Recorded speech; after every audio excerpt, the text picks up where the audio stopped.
Hi friends, mindfulness and gratitude తెలుసుకుందాం.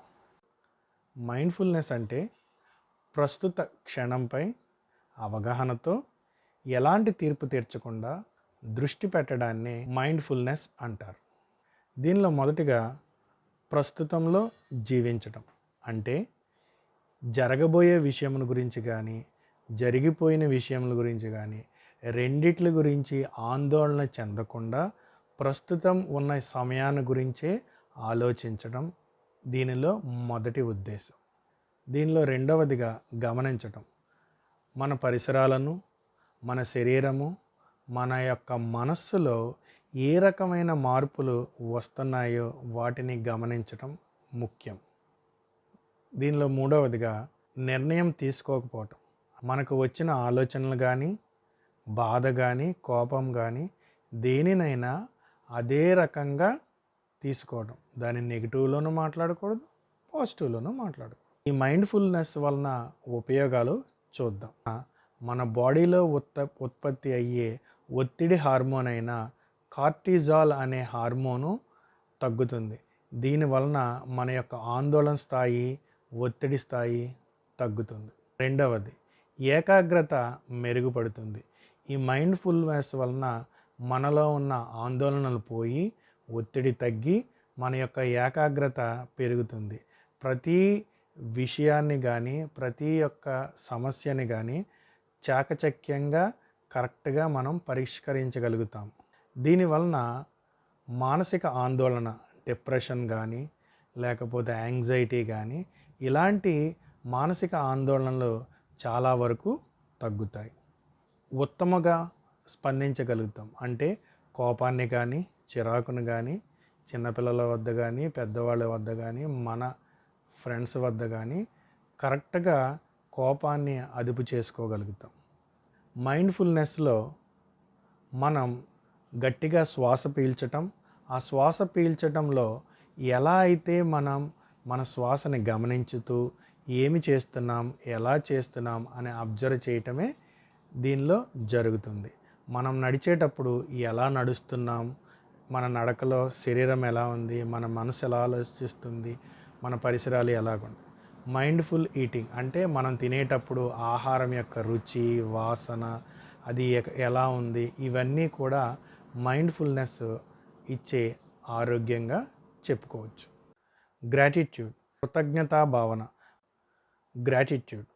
Gratitude అంటే కృతజ్ఞతా భావన.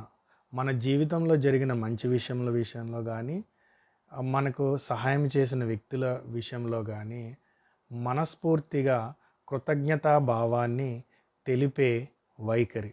మొదటిగా సానుకూల భావన.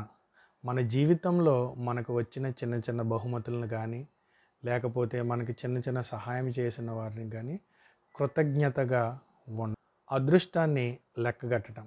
మనకు దేవుడు ఇచ్చిన అవయవాలను కానీ, ఆస్తిని కానీ, ఆహారం విషయంలో కానీ చిన్న చిన్న విషయంలో ధన్యవాదాలు చెప్పే వైఖరి అలవరుచుకోవటం. ప్రశంస చేయటం. ఇతరులు మన విషయంలో చేసిన మంచి విషయంలో కానీ, ప్రేమకు సంబంధించిన విషయంలో కానీ కృతజ్ఞతాపూర్వకంగా వారికి ప్రశంస ఇవ్వాలి. సంతోషం మరియు సంతృప్తి. కృతజ్ఞతా భావన అనేది మన జీవితంలో సంతోషంగా జీవించడానికి, మనం ఆరోగ్యంగా ఉండటానికి చాలా ఉపయోగపడుతుంది. దీంట్లో సంతృప్తి కూడా చాలా ముఖ్యమైనది. శారీరక ఆరోగ్యం మంచి నిద్ర అనేది మన యొక్క గుండె పనితనాన్ని పరుస్తుందని అనేకమైన రీసెర్చ్లు చెప్తున్నాయి. మెరుగైన సంబంధాలు. ఇతరుల సహాయాన్ని గుర్తించడం ద్వారా మెరుగైన సంబంధాలు ఏర్పడతాయి. అసూయ తక్కువగా ఉంచుకోవాలి. మనం అసూయ అనేది తగ్గించుకోవటం వలన కృతజ్ఞతా భావన అనేది పెరుగుతుంది. కృతజ్ఞతా డైరీ.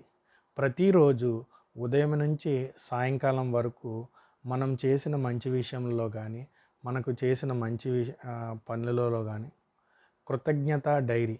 ప్రతిరోజు ఉదయం నుంచి మనం పడుకునే వరకు మనకు జరిగిన మంచి విషయముల గురించి డైరీలో నోట్ చేయటం, మన సన్నిహితులతో మాట్లాడటం, ప్రశంసించడం ఇవన్నీ మనకి మంచిని చేస్తాయి. థ్యాంక్స్ నోట్స్ వలన మనం రోజు మనకు చేసిన మంచి విషయంలో కానీ, లేకపోతే మనం ఎవరికైనా కృతజ్ఞతలు చెప్పాల్సిన విషయంలో కానీ దానిని రోజు అలవర్చుకోవటం మంచిది.